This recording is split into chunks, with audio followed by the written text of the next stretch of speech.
ओम शांति। 13 अगस्त 2020 की मुरली है।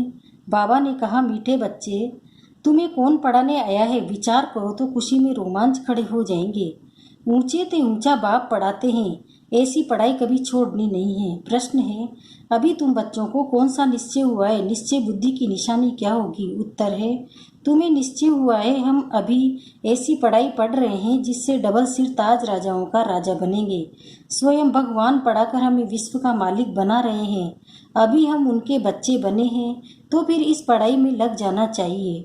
जैसे छोटे बच्चे अपने माँ बाप के सिवाय किसी के पास भी नहीं जाते, ऐसा बेहद का बाप मिला है तो और कोई भी पसंद न आए, एक की ही याद रहे। गीत है, कौन आज आया सवेरे सवेरे। ओम शांति। मीठे मीठे बच्चों ने गीत सुना, कौन आया है और कौन पढ़ाता है, ये समझ की बात है। कोई बहुत अक्लमंद होते हैं, कोई कम अक्लमंद होते हैं। जो बहुत पढ़ा लिखा होता है उसे बहुत अक्लमंद कहेंगे। शास्त्र आदि जो भी पढ़े लिखे होते हैं उनका मान होता है, कम पढ़े हुए को कम मान मिलता है। अब गीत का अक्सर सुना, कौन आया पढ़ाने। टीचर आते हैं ना, स्कूल में पढ़ने वाले जानते हैं टीचर आया। यहाँ कौन आया, एकदम रोमांच खड़े हो जाने चाहिए। ऊंच ते ऊंच बाप फिर से पढ़ाने आए हैं। समझने की बात है ना, तकदीर की भी बात है। पढ़ाने वाला कौन है? भगवान वह आकर पढ़ाते हैं। विवेक कहता है, भल कोई कितने भी पढ़े बड़े ते बड़ी पढ़ाई पढ़ता हो, फट से वह पढ़ाई छोड़कर आए भगवान से पढ़े। 1 सेकंड में सब कुछ छोड़ बाप के पास पढ़ने आए। बाबा ने समझाया है, अभी तुम पुरुषोत्तम संगम युगी बने हो। उत्तम ते उत्तम पुरुष हैं ये लक्ष्मी नारायण। दुनिया में किसी को भी पता नहीं है कि किस एजुकेशन से इन्होंने ये पद पाया। तुम पढ़ते हो, ये पद पाने लिए कौन पढ़ाते हैं? भगवान।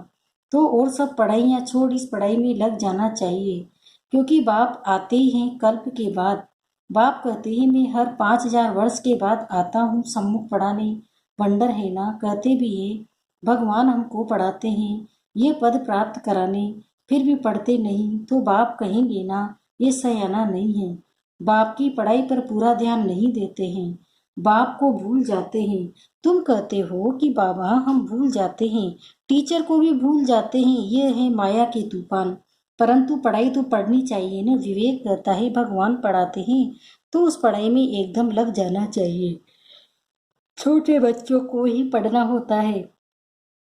आत्मा तो सबकी है, बाकी शरीर छोटा बड़ा होता है। आत्मा कहती है, मैं आपका छोटा बच्चा बना हूँ। अच्छा, मेरे बने हो तो अब पढ़ो। दूध पाक तो नहीं हो। पढ़ाई फर्स्ट, उसमें बहुत अटेंशन देना है। स्टूडेंट फिर आते हैं यहाँ सुप्रीम टीचर के पास। वो पढ़ाने वाले टीचर्स भी मुकर्रर हैं, तो भी सुप्रीम टीचर तो है ना। साथ रोज भट्टी भी गाई हुई है। बाप कहते हैं, पवित्र रहो और मुझे याद करो। देवी गुण धारण किए तो तुम ये बन जाएंगे। बेहद के बाप को याद करना पड़े। छोटे बच्चे को माँ बाप के सिवाय दूसरा कोई उठाते हैं तो उनके पास जाते नहीं। तुम भी बेहद के बाप के बने हो तो और कोई को देखना पसंद भी नहीं आएगा। फिर कोई भी हो, तुम जानते हो हम ऊंच ते ऊंच बाप के हैं। वह हमको डबल सिर ताज राजाओं का राजा बनाते हैं। लाइट का ताज मन मनाभव और रतन जड़ित ताज मध्याजी भव निश्चय हो जाता है। हम इस पढ़ाई से विश्व का मालिक बनते हैं।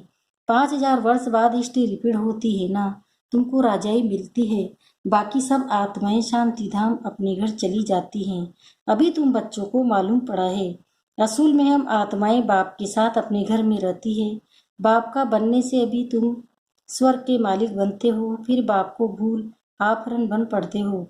भारत इस समय आफरन आफरन उनको कहा जाता है जिनको माँ बाप नहीं होते, धक्का खाते रहते हैं। तुमको तो सब अब बाप मिला है, तुम सारे सृष्टि चक्र को जानते हो तो खुशी में गदगद होना चाहिए।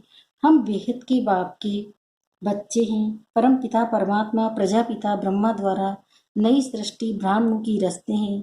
ये तो बहुत सहज समझने की बात है। तुम्हारे चित्र भी है, विराट रूप का चित्र भी बनाया है, 84 जन्मों की कहानी दिखाई है। हम सो देवता फिर क्षत्रिय वैश्य शूद्र बनते हैं, ये कोई भी मनुष्य नहीं जानते, क्योंकि ब्राह्मण और ब्राह्मणों को पढ़ाने वाले बाप का दोनों का नाम निशान गुम कर दिया है। इंग्लिश में भी तुम लोग अच्छी रीति समझा सकते हो। जो इंग्लिश जानते हैं तो ट्रांसलेशन कर फिर समझाना चाहिए। फादर नॉलेजफुल है, उनको ही ये नॉलेज है कि सृष्टि का चक्र कैसे फिरता है। ये है पढ़ाई। योग को भी बाप की याद कही जाती है, जिसको अंग्रेजी में कंपेनियन कहा जाता है। बाप से कंपेनियन, टीचर से कंपेनियन, गुरु से कंपेनियन, ये है गॉड फादर से कंपेनियन। खुद बाप कहते हैं मुझे याद करो और कोई भी देहधारी को याद नहीं करो। मनुष्य गुरु आदि करते हैं, शास्त्र पढ़ते हैं, एम ऑब्जेक्ट कुछ भी नहीं, सदगति तो होती नहीं। बाप तो कहते हैं हम आए हैं सबको वापस ले जाने। अभी तुमको बाप के साथ बुद्धि का योग रखना है तो तुम वहां जाए पहुंचेगी। अच्छी रीति याद करने से विश्व के मालिक बनेंगे। ये लक्ष्मी नारायण पैराडाइज के मालिक थे ना। यह कौन समझाने वाला है? बाप को कहा जाता है नॉलेजफुल। मनुष्य फिर कह देते हैं अंतर्यामी। वास्तव में अंतर्यामी का अक्षर है नहीं। अंदर रहने वाली, निवास करने वाली तो आत्मा है। आत्मा जो काम करती है वो तो सब जानते हैं। सब मनुष्य अंतर्यामी है, आत्मा ही सीखती है। बाप तुम बच्चों को आत्म अभिमानी बनाते हैं। तुम आत्मा को मूल वतन की रहने वाली, तुम आत्मा कितनी छोटी हो। अनेक बार तुम आई हो पाठ बजाने। बाप कहते हैं मैं बिंदी हूँ, मेरी पूजा तो कर नहीं सकते।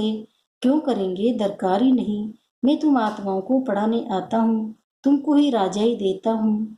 फिर रावण राज्य में चले जाते हो तो मुझे ही भूल जाते हो। पहले पहले आत्मा आती है पाठ बजाने। मनुष्य कहते हैं 84 लाख जन्म लेते हैं, परंतु बाप कहते हैं मैक्सिमम है ही 84 जन्म। फॉरेन में जाकर ये बातें सुनाएंगे तो उनको कहेंगे ये नॉलेज तो हमको यहाँ बैठ पढ़ाओ।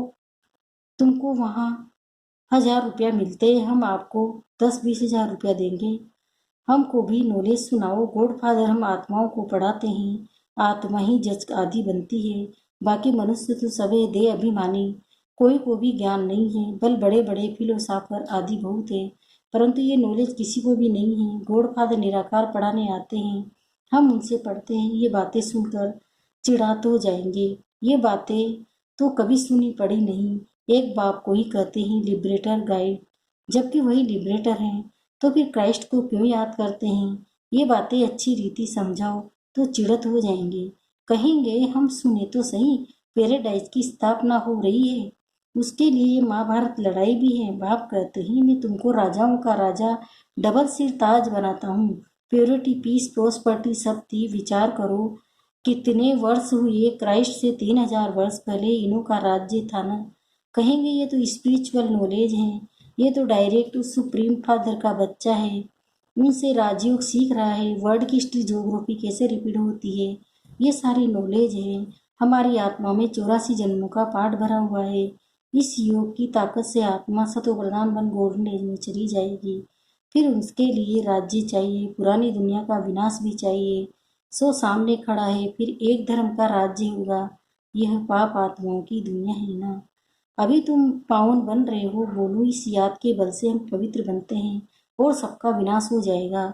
नेचुरल क्लेमिटीज भी आने वाली है, हमारा रियलाइज किया हुआ है और दिव्य दृष्टि से देखा हुआ है। ये सब खलास होना है। बाप आए डीटी वर्ड स्थापन करने, सुनकर कहेंगे ओह ये तो गॉड फादर के बच्चे हैं। तुम बच्चे जानते हो लड़ाई लगेगी, नेचुरल क्लेमिटीज होगी, क्या हाल होगा। ये बड़े बड़े मकान आदि सब गिरने लग पड़ेंगे। तुम जानते हो ये बॉम्ब्स आदि 5000 वर्ष पहले भी बनाए थे अपने ही विनाश के लिए। अभी भी बॉम्ब्स तैयार है। योग बल क्या चीज है जिससे तुम विश्व पर विजय पाते हो और कोई थोड़े ही जानते हैं। बोलो साइंस तुम्हारा ही विनाश करती है। हमारा बाप के साथ योग है तो उस साइलेंस के बल से, हमारा बाप के साथ साइलेंस के बल से हम विश्व पर जीत पाकर सतो प्रधान बन जाते हैं। बाप ही पतित पावन है, पावन दुनिया जरूर स्थापन करके ही छोड़ेंगे। ड्रामा अनुसार नूंद है। बॉम्ब्स जो बनाए हैं तो रख देंगे क्या? ऐसे समझाएंगे तो समझेंगे ये कोई अथॉरिटी है, इनमें गॉड न आकर प्रवेश किया है। ये भी ड्रामा में नूंद है। ऐसी ऐसी बातें बताते रहेंगे तो वो खुश होंगे। आत्मा में कैसे पार्ट है, ये भी अनादि बना बनाया ड्रामा है। फिर अपने समय पर क्राइस्ट आकर तुम्हारा धर्म स्थापन करेंगे।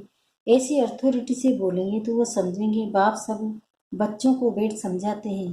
तो इस पढ़ाई में बच्चों को लग जाना चाहिए। बाप, टीचर, गुरु तीनों एक ही है। वो कैसे नॉलेज देते हैं ये भी तुम समझते हो। सबको पवित्र बनाकर ले जाते हैं। डीटी डिनाइस्टी तो थी पवित्र थे, घोड़ घोड़ेस थे। बात करने का बड़ा होशियार हो, स्पीड भी अच्छी हो, बोलो। बाकी सब आत्माएं स्वीट होम में रहती है, बाप ही ले जाते हैं। सर्व का सदगति दाता वो बाप है। उनका बर्थ प्लेस है भारत। ये कितना बड़ा तीर्थ हो गया। तुम जानते हो, सबको तमो प्रधान बनाना है। पुनर्जन्म सबको लेना है। वापिस कोई भी जा नहीं सकते। ऐसी ऐसी बातें समझाने से बहुत वंडर खाएंगे। बाबा तो कहते हैं जोड़ी हो तो बहुत अच्छा समझा सकते हैं। भारत में पहले पवित्रता थी, फिर अपवित्र कैसे होते हैं ये भी बता सकते हैं। पूज्य ही पुजारी बन जाते हैं। इम्प्योर बनने से फिर अपनी ही पूजा करने लगते हैं। राजाओं के घर में भी इन देवताओं के चित्र रहते हैं। जो पवित्र डबल सिर ताज थे उन्हों को बिगड़ ताज वाले अपवित्र पूजते हैं। वो हो गए पुजारी राजाएं। उनको तो गॉड गॉडेज नहीं कहेंगे, क्योंकि इन देवताओं की पूजा करते हैं। आप ही पूज्य, आप ही पुजारी पतित बन जाते हैं तो रावण राज्य शुरू हो जाता है। इस समय रावण राज्य है। ऐसे ऐसे वेट समझाए तो कितना मजा कर दिखाए। गाड़ी के दो पहिए युगल हो तो बहुत वंडर कर दिखाए। हम युगली फिर सो पूज्य बनेंगे। हम प्योरिटी पीस प्रोस्पेरिटी का वर्षा ले रहे हैं। तुम्हारे चित्र भी निकलने रहते हैं। ये है ईश्वरीय परिवार। बाप के बच्चे हैं, पोतरे और पोत्रियां हैं, बस और कोई संबंध नहीं। नई सृष्टि इनको कही जाती है। फिर देवी देवता तो थोड़े बनेंगे, फिर आहिस्ते आहिस्ते वृद्धि होती है। ये नॉलेज कितनी समझने की है। ये बाबा भी धन जैसे जैसे नवाब था। कोई बात की परवाह नहीं रहती थी। जब देखा ये तो बाप पढ़ाते ही बिना सामने खड़ाए तो फट से छोड़ दिया। ये जरूर समझा हमको बादशाही मिलती है तो फिर गधाई क्या करेंगे। तो तुम भी समझते हो भगवान पढ़ाते हैं, ये तो पूरी रीति पढ़ना चाहिए ना। उनकी मत पर चलना चाहिए। बाप कहते हैं अपने को आत्मा समझ बाप को याद करो। बाप को तुम भूल भूल जाते हो, लज्जा नहीं आती। वो नशा नहीं चढ़ता है। यहाँ से बहुत अच्छा रिफ्रेश हो जाते हैं, फिर वहाँ सोडा वाटर हो जाते हैं। अब तुम बच्चे पुरुषार्थ करते हो गांव गांव में सर्विस करने का। बाबा कहते हैं पहले पहले तो ये बताओ कि आत्माओं का बाप कौन है। भगवान तो निराकार ही है। वही इस पतित दुनिया को पावन बनाएंगे।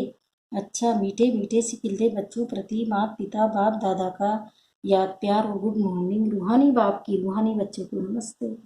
हम रूहानी बच्चों की भी रूहानी माता पिता बाप दादा को याद प्यार गुड मॉर्निंग, नमस्ते नमस्ते नमस्ते। शुक्रिया बाबा, शुक्रिया आपका पदमा पदम, शुक्रिया। धारणा के लिए मुख्य सारे। पहला है स्वयं भगवान सुप्रीम टीचर बनकर पढ़ा रहे हैं, इसलिए अच्छी रीति पढ़ना है, उनकी मत पर चलना है। दूसरा है बाप के साथ ऐसा योग रखना है जिससे साइलेंस का बल जमा हो। साइलेंस बल से विश्व पर जीत पानी है, पतित से पावन बनना है। वरदान एक मत और एक रस अवस्था द्वारा दंड को फलदायक बनाने वाले हिम्मतवान भव। जब आप बच्चे हिम्मतवान बनकर संगठित में एक मत और एक रस अवस्था में रहते व एक ही कार्य में लग जाते हो तो स्वयं भी सदा प्रफुल्लित रहते हो और दंड को भी फलदायक बनाते हो। जैसे आजकल साइंस द्वारा अभी भी बीज डाला, अभी अभी फल मिला, ऐसे ही साइलेंस के बल से सहज और तीव्र गति से प्रत्यक्षता देखेंगे। जब स्वयं निर्विघ्न एक बाप की लगन में मगन एक मत और एक रस रहेंगे तो अन्य आत्माएं भी स्वतः सहयोगी बनेगी और धरनी फलदायक हो जाएगी। स्लोगन जो अभिमान को शांत समझ लेते हैं वह निर्माण नहीं रह सकते। ओम शांति।